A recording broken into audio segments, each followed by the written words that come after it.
ሰላም ውድ የኢንሴንሻል ኤዱኬሽን ቲዩብ ተከታታዮች በዛሬው የፊዚክስ የትምህርት ቪዲዮ እየላችሁ ቀረብኩት ለመጀመሪያ ዓመት የዩኒቨርሲቲ ተማሪዎች ለምትማሩ እንዲሁም ለሪሚዲያል ኤግዛም ለምትፈተኑ ተማሪዎች የሚሆን question about kinematics and dynamics እጅግ የተመረጡ ወሳኝ ጥያቄዎችን ይዤላችሁ ቀርቤያለሁ። ዛሬ የምናየው ክፍል 1 ነው። ለዚህ ዩቲዩብ ቻናል አዲስ ሆናችሁ ሰብስክራይብ፣ ሼር፣ ላይክ እያደረጋችሁ ለጓደኞቻችሁ በመንገር ፊዚክስን ኬሚስትሪን ከኔ ጋር በሰፊው መማር ትችላላችሁ። ወደ መጀመሪያው ጥያቄ እንግባ። question number 1 a car is traveling 30 meter per second and applies its brake to stop after a distance of 150 meter. How fast is the car going after it has traveled half of the distance ነው የሚለን። ስለዚህ 30 ሜትር ፐር ሰከንድ 150 ሜትርን በዚህ ፍጥነት ከቨር ካደረገ ከዛ በኋላ ደግሞ ብሬክ ስቶፕ እንዲቆም ተደርጓል። ስለዚህ ጥያቄ ተጠይቀው how fast is the car, what's the speed when the car traveled what half of the distance የዲስታንሱን 150 ሜትርን የ150 ሜትርን ግማሽ ለመጓዝ የወሰደበት ፍጥነት ምን ያክል ነው የሚለው ጥያቄው። ስለዚህ ወደ መልሱ ስንገባ given distance is which is equal to 150 meter ተሰጥቶናል and u initial which is equal to 30 meter per second ተሰጥቶናል። ወደ ጥያቄ እዚህ ላይ መኪናው 150 ሜትርን ከተጓዘ በኋላ ቆሟል። so v final at a point of 150 meter which is equal to 0 ነው። ግን የተጠየቅነው v final at a point of half of what 150 ስለዚህ half of 150 ተጠይቀናል ማለት ነው። ይህን ጥያቄ ለመስራት በመጀመሪያ common acceleration መፈለግ አለብን። ስለዚህ ከዲስታንስ ፎርሙላዎች መካከል v final square which is equal to u initial square plus 2as የሚል ፎርሙላ አለ። so v final square ማለት 0 ነው at a point of 150 ላይ መጨረሻ ላይ ብሬክ አቋቁማ ማለት ነው። ስለዚህ 0 which is equal to 30 meter per second the whole square plus 2as ማለት ደግሞ 150 ይመጣ ማለት ነው። ይህ ማለት 900 meter square per second square plus 300 acceleration ይሄን ወደዚህ ስታሻግሩ የሚመጣ ማለት ነው 300 acceleration which is equal to minus 900 meter square per second square ይመጣል። ይሄንን ታካፍሉታል ማለት ለ300 ለ300 ታካፍሉት ምን አገኘን? acceleration which is equal to negative 3 meter per second square አገኘን።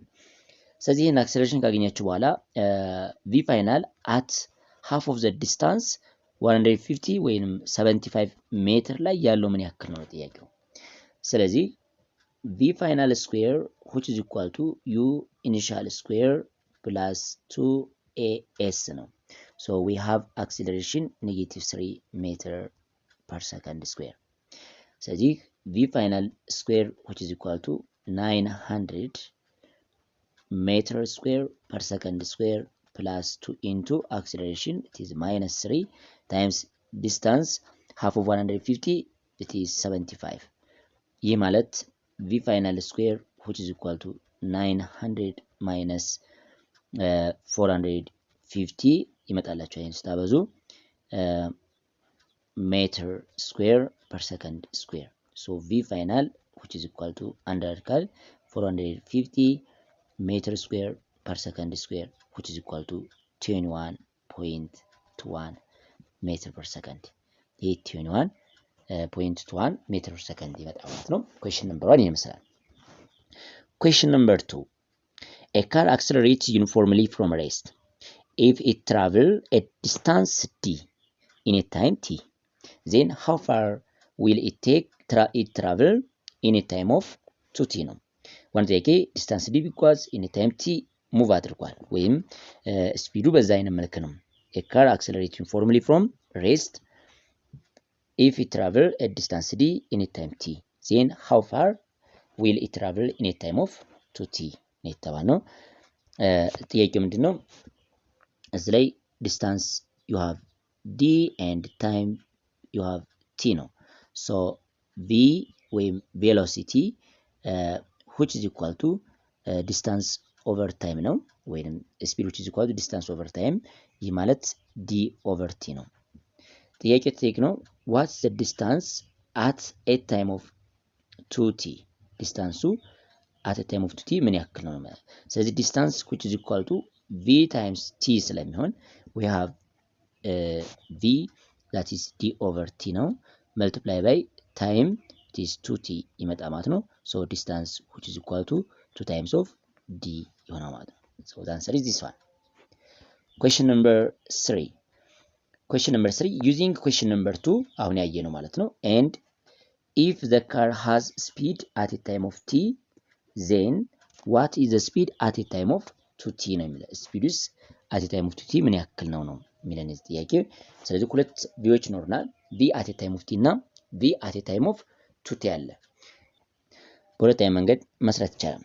እዚህ ላይ v at a time of t which is equal to d over t ነው። ጥያቄው v at a time of 2t ምን ያክል ነው የሚለን። ስለዚህ አንድ አይነት ስራ መስራት እንችላለን። so v1 which is equal to d over t ቢሆን and v2 ደግሞ d over what 2t ይኖርናል። so v1 over v2 which is equal to d over t divided by d over 2t ብታደርጉ ምን ይመጣል? ይሄ 2 over 1 ይመጣላችኋል።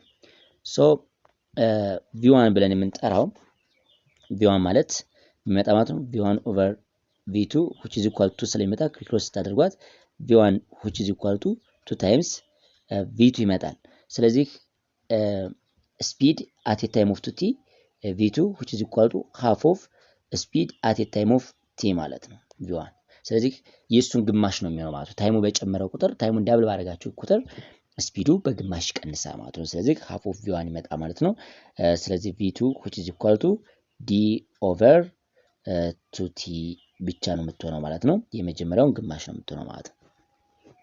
question number 4 two boxes are connected by a string over a frictionless pulley. box 1 has a mass 1.5 kilogram. box 2 has a mass 2.5 kilogram. box 2 start from rest 0.8 meters above the table. how long does it take to hit the table? compare the acceleration of box 1 and box 2 ነው የሚለን። ስለዚህ አክሰለሬሽናቸው ያው ዘሴም ነው የሚመጣው ግን ሌላውን ነገር አብረን መመልከት እንችላለን። ይሄን አጥር ባለ መልኩ እንደዚህ ማየት ትችላላችሁ። ጥያቄው ምንድነው የሚለን የፑሊ ኤግዛምፕል ናት እቺ ጥያቄ። two boxes are connected by string over a frictionless pulley ነው። እንደዚህ አይነት ፑሊ ላይ ነው የምታሰረው። so box 1 has mass 1.5 ኪሎግራም ነው and box 2 2.5 ኪሎግራም ነው የተሰጠን ማለት ነው። ስለዚህ box 2 start from rest 0.8 meter above the table ይሄ ነው 0.8 meter above the table ነው የትኛው። how long does it take to hit the table ነው የሚለን ምን ያክል ታይም ወስድበታል ነው ይኛው። ስለዚህ ይሄን ሲሰሩ ምንድነው በመጀመሪያ ኮመን አክሰለሬሽን ስላላችሁ እንደዚህ አይነት ፑሊ m1 እና m2 ሲሰጣችሁ እቺኛይቱ m1 ናት እቺ ላይ m2 ተሰጣችኋል። የዚህ አይነት ነገር በሚሰጣችሁ ጊዜ ምን ታደርጋላችሁ? this one is m1 ይሄ ደግሞ m2 ነው። በዚህ ሰዓት አክሰለሬሽን ኮመን አክሰለሬሽን ስትፈልጉ ምን ይሆናል ማለት ነው? ኮመን አክሰለሬሽን which is equal to m2 ማይነስ ወይም ላርጅ ማስ ያለው ሲቀነስ ስሞል ማስ ያለው ማለት ነው ዲቫይድ ባይ ማነው ታይምስ ግራቪቲ ዲቫይድ ባይ m1 ፕላስ m2 ነው የምትጠቀሙት። ስለዚህ አክሰለሬሽናችሁን ቀጥታ 2.45 ታገኛላችሁ ቀጥታ ማለት ነው 2.45 ታገኛላችሁ። ከዛ በኋላ የተጠየቅነው የሚወስደው ታይምን ማግኘት አለብን። ስለዚህ ታይሙን ለማግኘት ዲስታንስ ፎርሙላ መጠቀም አለባችሁ። ኢኒሺያሊ አት ሬስት ስለሚላችሁ change in x ወይም change in s which is equal to v naught times t plus 1 over 2 8 square ብንል ይሄኛው v naught at a time of t 0 ነው። ስለዚህ change in x which is equal to 1 over 2 8 square ትሆናለች ማለት ነው። so time t square root of 2s over gravity ሳይሆን እዚህ ላይ acceleration እንጠቀማለን ማለት ነው። ከዚህ ስተኩ የምታገኙት ታይሙ 0.81 ሰከንድ ነው። ስለዚህ how long does it take to hit the table ስትባሉ 0.81 ታይምስ ይወስድበታል ወይም ሰከንድ ይወስድበታል። ታይሙ ይሄን ያክል ነው። እና ደግሞ አክሰለሬሽናቸው ያው ዘ ሴም ስፒድ ነው የሚኖረው ዳይሬክሽኑ ብቻውን ለዛ አይነት ነገር ማወዳደር የምትችሉት እንጂ የዚህኛው የኤም1 ወደ ላይ ነው አክሰለሬሽኑ፣ ግን በማግኔት ሄዳችሁ ስፒዳቸው ዘ ሴም ነው ማለት ነው። ስለዚህ 2.45 ሜትር ፐር ሰከንድ ስኩዌር አክሰለሬሽን ይኖራቸዋል ማለት ነው። ይህ ጥያቄ በዛ መልክ መስራት ትችላላችሁ። Question number 5. A 3 kilogram mass undergoes an acceleration given by 2 in the I plus 5 in the G meter per second. Find the resultant force and its magnitude ነው የሚለን። ማሱ 3 ኪሎግራም ነው። አክሰለሬሽኑ 2 in the I እና 5 in the G meter per second square ነው። So find the resultant force and its magnitude. Okay, given mass which is equal to 3 kilogram ተሰጥተናል and acceleration we have 2 in the I plus 5 in the J ሜትር ፐር ሰከንድ ስኩዌር ነው የተጠየቅነው። ኤፍ ኔት ነው የተጠየቅነው ወይም ሪዘልታንት ፎርስ ነው የተጠየቅነው ማለት ነው። ስለዚህ እንሰሩ ሁለት አይነት መንገድ መጠቀም ትችላላችሁ። ይህ ማለት እዚች ላይ ፎርስ የተሰጠን ምንድነው በሁለት አይነት ኮምፖነንት ነው ኤፍ ኤክስ እና ኤፍ ዋይ ተሰጥቶና ማለት ነው። ኤፍ ዋይችን 5 ኢን ዘ ጄ ነው። በዛ አይነት መልክ ነው ሪዘልታንቱን ነው የምንፈልገው እኛ ኤፍ ኔት ነው የምንፈልገው። ይሄ ደግሞ 2 ኢን ዘ አይ ነው አክሰለሬሽኑ መጀመሪያ ያለው ማለት ነው። ስለዚህ ዋናው ነገር እዚህ ላይ ፎርስ ኦፍ ኔት ብለን የምንጠራው ማስ ታይምስ አክሰለሬሽን ነው።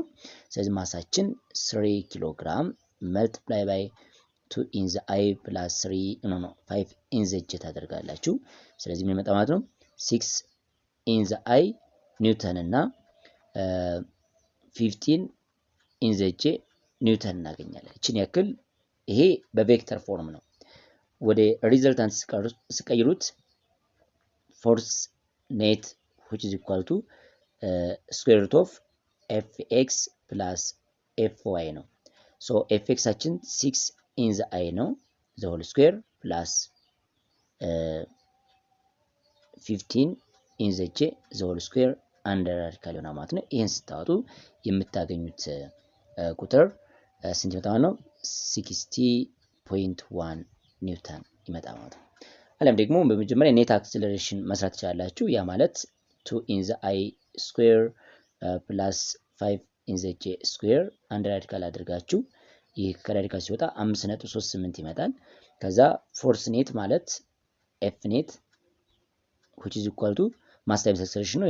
ይሄ ማለት 3 times what 5.38 ብታደርጉት 16.1 ኒውተን ይመጣል። 16.1 እቺን በዚህ መልክ መስራት ይቻላል። Question number 6. While two forces acting on it, a particle of mass 3.2 kilogram is to move continuously with a velocity v 3 meter per second in the I and minus 4 meter per second in the j. One of the force is F 2 Newton and minus what 6 Newton in the j. What is the other force ነው የሚለን። ይህም ጥያቄ ያው ቀላል ነው። የተሰጠን ኮንስታንት ቬሎሲቲ ተሰጥቶናል። በዚህ ቬሎሲቲ ነው ሙቭ ያደረጉ ሁለት ፎርሶች ናቸው አክት የሆኑት ምን ላይ ማለት ነው 3.2 ኪሎ ግራም ማስ ኦፍ አን ኦብጀክት ላይ ነው ማለት። ስለዚህ የተሰጠን አጠያየቁ a certain object with mass 3.2 ኪሎ ግራም አለ። እዚህ ላይ F1 እና F2 የሚባሉ ሁለት ፎርሶች አክት አድርገዋል። this one is F1 ቢሆን ይሄ ደግሞ F2 ነው እንበል። ስለዚህ ምን ተሰጥቶናል F1 ተሰጥቶናል። ለምሳሌ F1 አችን ወይም F2 ስንሰጥቶናል ማለት ነው 2 ኒውተን ፕላስ -6 ኒውተን ኢን ዘ ጄ ተሰጥቶናል ማለት ነው። እዚህ ላይ ሌላ በደንብ ማየት ያለብን ኮመን አክሰለሬሽን ይኖረዋል። እሱም ደግሞ in terms of v ስታስቡት v ኮንስታንት ነው። that means v initial which is equal to v final ስንሰጥቶናል ይሄ ኖርማል ኮንስታንት ነው። ስለዚህ 3 ሜትር ፐር ሰከንድ ማይነስ 4 ሜትር ፐር ሰከንድ ኢን ዘ ጄ ማለት ነው። ይሄ ተሰጥቶናል 4 ሜትር ፐር ሰከንድ እና ይሄ ደግሞ ኮንስታንት ነው። ስለዚህ አክሰለሬሽን ስትፈልጉ ዜሮ ነው። ምክንያቱም ይሄንን ኦብጀክት አዘ ሴም ዳይሬክሽን በዚህ ስፒድ ነው ኮንቲኒዩስሊ ሙቭ የተደረገው። ስለዚህ ኮንስታንት ቬሎሲቲ ዜሮ አክሰለሬሽን ነው ማለት ነው። እና የተጠየቅነው what is the other force ነው። አንደኛው ፎርስ 2 ኒውተን ማይነስ 6 ኒውተን ኢን ዘ ጄ ቢሆን ሌላኛው ፎርስስ ምን ያክል ነው የተባልነው። ስለዚህ ኤፍ ኔት which is equal to F1 plus F2 ይመጣ ማለት ነው። but this one is mass times acceleration which is equal to F1 plus F2 ማለት ትችላላችሁ። ይህ ማለት 0 which is equal to F1 plus F2 ነው። F1 plus F2 ይመጣል። ይህ ማለት ደግሞ F2 which is equal to minus F1 ይሆናል ማለት ነው። ከዛ ኔጌቲቭ ማድረግ ነው ሲምፕሊ።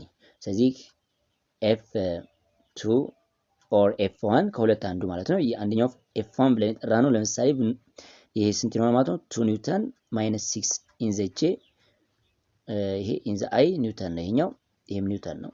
ይሄን በኔጌቲቭ ማብዛት ነው። ስለዚህ F2 is equal to ማይነስ F1 ይመጣል። ይህ ማለት ደግሞ ማይነስ 2 ኒውተን ኢን ዘ አይ ፕላስ 6 ኒውተን ኢን ዘ ጄ። this one is answer. Question number 7. A jet engine generates 160 kN of force as it is propelled a 20 kg plane down runaway. If 14 kilonewtons of friction oppose the motion of the plane, how much time will it take for the plane to reach a speed of 33 meters per second from rest? በመጀመሪያ ጄት ኢንጂኑ ቶታሊ ምን ያክል ፎርስ ነው አፕላይ የሚያደርገው? እዚህ ላይ ቶታል ፎርስ ያለው ጄት ኢንጂን 160 ኪሎ ኒውተን ነው። እንደያ ደግሞ ኦፖዝ የሚያደርገው ፎርስ 40 ኪሎ ኒውተን አለ። ስለዚህ ፎርስ ኦፍ ኔት ብለን የምንጠራው the summation of F1 plus F2 ነው። ስለዚህ 160 ማይነስ ኦፖዚት ዳይሬክሽን ስለሆነ it is 40 ኪሎ ኒውተን ብናደርግ የምናገኛል ማለት ነው። 120 ኪሎ ኒውተን ፎርስ ኔት አለ ማለት ነው። ስለዚህ ጥያቄው ምንድነው? ታይም ነው የተጠየቅነው። ጊቭናችን እዚህ ተሰጠን v which is equal to 33 meter per second የተጠየቅነው ታይም t at a speed of 33 meter per second ተጠይቀናል። ሌላኛው F1 ወይንም applied force 160 ኪሎ ኒውተን and frictional force which is equal to 40 ኪሎ ኒውተን ነው ያለን። ስለዚህ ይሄንን ታይም ቲ ለማግኘት በመጀመሪያ አክሰለሬሽን ማግኘት አለብን። ስለዚህ force of net which is equal to F1 plus F2 ማድረግ ትችላላችሁ። so 120 minus 40 ኪሎ ኒውተን ይሄ ማለት 160 minus 40 ስንት ይመጣ ማለት ነው? 120 ኪሎ ኒውተን ፎርስ ኦፍ ኔት አገኘን። ስለዚህ ፎርስ ኦፍ ኔት which is equal to mass times acceleration ነው። so acceleration which is equal to ስንት ይመጣ ማለት ነው? ፎርስ ኦፍ ኔት divided by ማስ ነው የሚመጣላችሁ። so 120 ኪሎ ኒውተን divided by ማስ የተሰጠን ቶታል ማስ 20,000 ኪሎ ግራም ነው። ስለዚህ 20k ተሰጥቶናል ማለት ነው። 20k ነው። ያው ኬን በኬ ማጥፋት ትችላላችሁ። ኪሎ ግራም ይኖረዋል። ይሄን በ20 6 ይመጣላችሁ ማለት ነው። ስለዚህ 6 ሜትር ፐር ሰከንድ ስኩዌር so acceleration which is equal to 6 ሜትር ፐር ሰከንድ ስኩዌር ትሆናለች። ከዛ በኋላ ታይም ማግኘት እንችላለን። ታይም ላይ ነው የምናገኘው v final which is equal to u initial plus at ነው። ስለዚህ ታይም t which is equal to v final minus v initial divided by acceleration ይመጣል። ይህ ማለት በያነጋገር v ፋይናላችን 33 ሜትር ፐር ሰከንድ ኢኒሻሊ 0 ነው። ሶ አክሰለሬሽን ደግሞ 6 ነው። ስለዚህ ምን ይመጣ ማለት ታይም t 5.5 ሰከንድ ይሆናል ማለት ነው። 5.5 ሰከንድ ይወስድበታል ማለት ነው።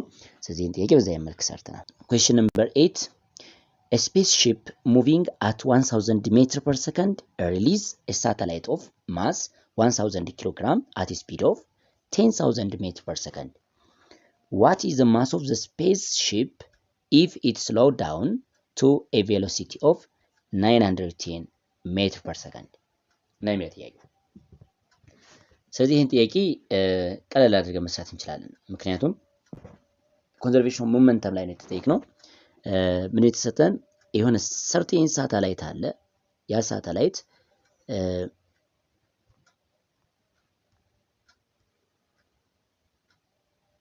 የሰርቴን ሳተላይት ይህን ጥያቄ ቀለል አድርገን መስራት እንችላለን።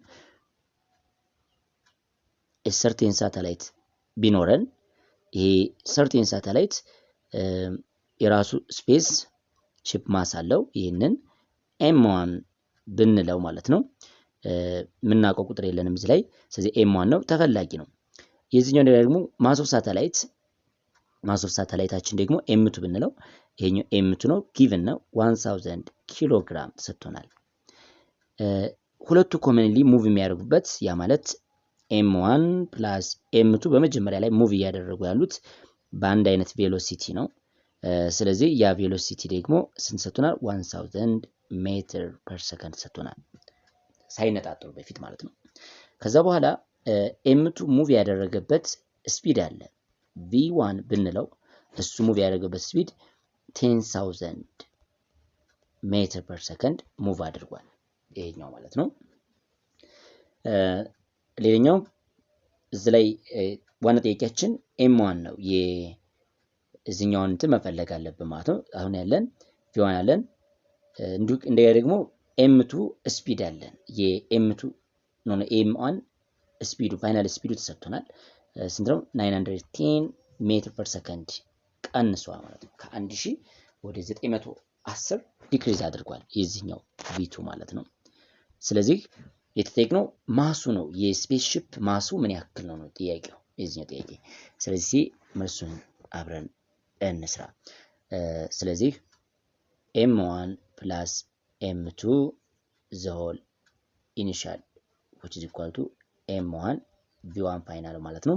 ይሄ ኢኒሻል ኮመን ኢኒሻል ቬሎሲቲ ያላቸው በኋላ ደግሞ ይየገላቸዋል ፕላስ ዋት ኤም2 v2 እንደዚህ ማስቀመጥ እንችላለን። እዚህ ላይ የተጠየቅነው ኤም1ን ለማግኘት ስትፈልጉ ይሄን ሪአሬንጅ ማድረግ ትችላላችሁ። ኤም1 u1 ፕላስ ኤም2 u1 ማለት ነው which is equal to ኤም1 v1 ፕላስ ኤም2 v2 ማለት እንችላለን። ኤም2 ጊቭን ነው፣ v2ም ጊቭን ነው። እዚህ ላይ የተጠየቅነው ኤም1ን ማግኘት መቻል አለብን። ኤም1ን ለማግኘት ደግሞ ይሄንን ሪአሬንጅ ማድረግ እንችላለን። ስለዚህ ኤም1 u1 ይሄን ወደዚህኛው ብታሻግሩት ለየብቻቸው ማለት ነው። ኤም1 u1 ማይነስ ኤም1 v1 which is equal to ኤም2 v2 ማይነስ ኤም2 u1 እንደዚህ ማለት ይቻላል።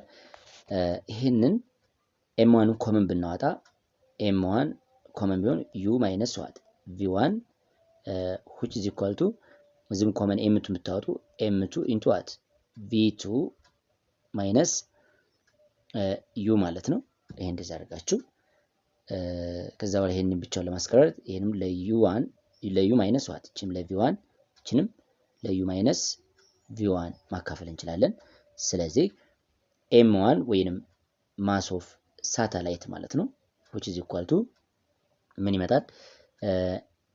m2 into what v2 minus u divided by u minus v1 ይመጣል ነው ሪአሬንጅ ታርገት የመጨረሻ።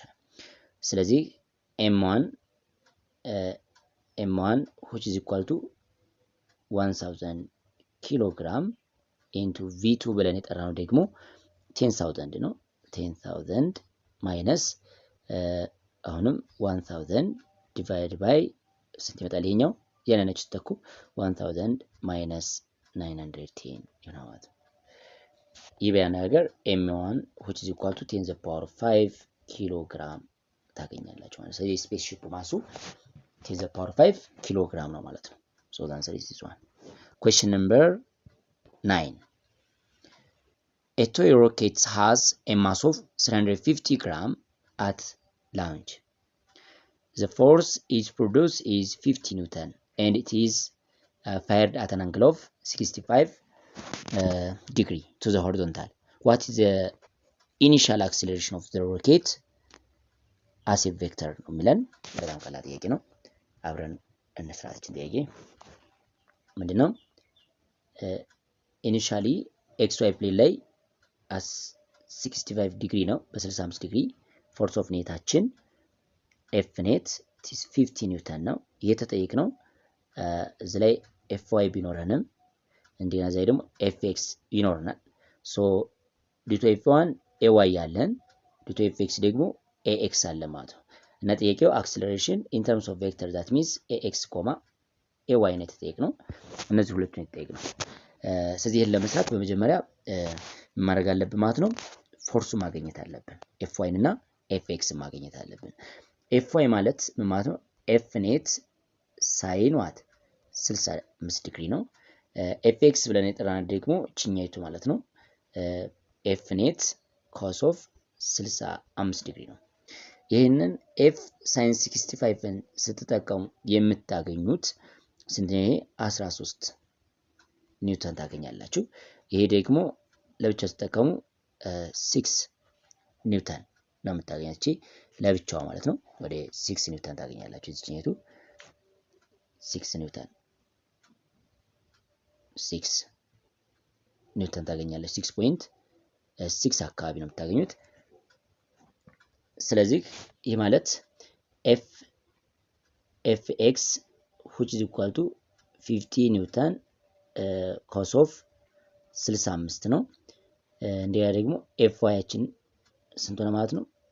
Fy which is equal to 50 ኒውተን times sin 65 ይመጣላችኋል። so Ax which is equal to 50 ኒውተን cos of 65 divided by mass given ነው 350 ግራም የተሰጠን ወደ ኪሎግራም 0.35 ይመጣ ማለት ነው። ለ0.35 ታካፍላላችሁ። ይሄ 18 ሜትር ፐር ሰከንድ ስኩዌር ኢን ዘ አይ ይሆናል ማለት ነው። እንዲያ ደግሞ ኤዋይንም ሲሰሩ በሳይን ቴታ እንደተጠቀመ ማለት ነው። 50 ኒውተን ሳይን ኦፍ 65 ዲቫይድ ባይ 0.35 ስታደርጉ ይሄ ስንት ይመጣል? 38.8 ሜትር ፐር ሰከንድ ስኩዌር ኢን ዘ ጂ ይመጣ ማለት ነው። ስለዚህ acceleration which is equal to ስንት ወጣን? 18 in the I and 38.8 in the J ሜትር ፐር ሰከንድ ስኩዌር ይሆናል ማለት ነው። this one is answer። መልሱ ይሄን ይመስላል። ቀጣይ ላይ ከኩዌስችን ነምበር 9 በኋላ ያሉትን አብረን የምናየው ይሆናል ማለት ነው። 18 ጥያቄዎችን ነው የምንሰራው። ስለዚህ አሁን 9 ጥያቄ አይተናል። ቀጣይ ላይ ደግሞ ሌላ 9 ጥያቄዎችን አብረን የምናየው ይሆናል ማለት ነው። ቸር ሰንብቱ።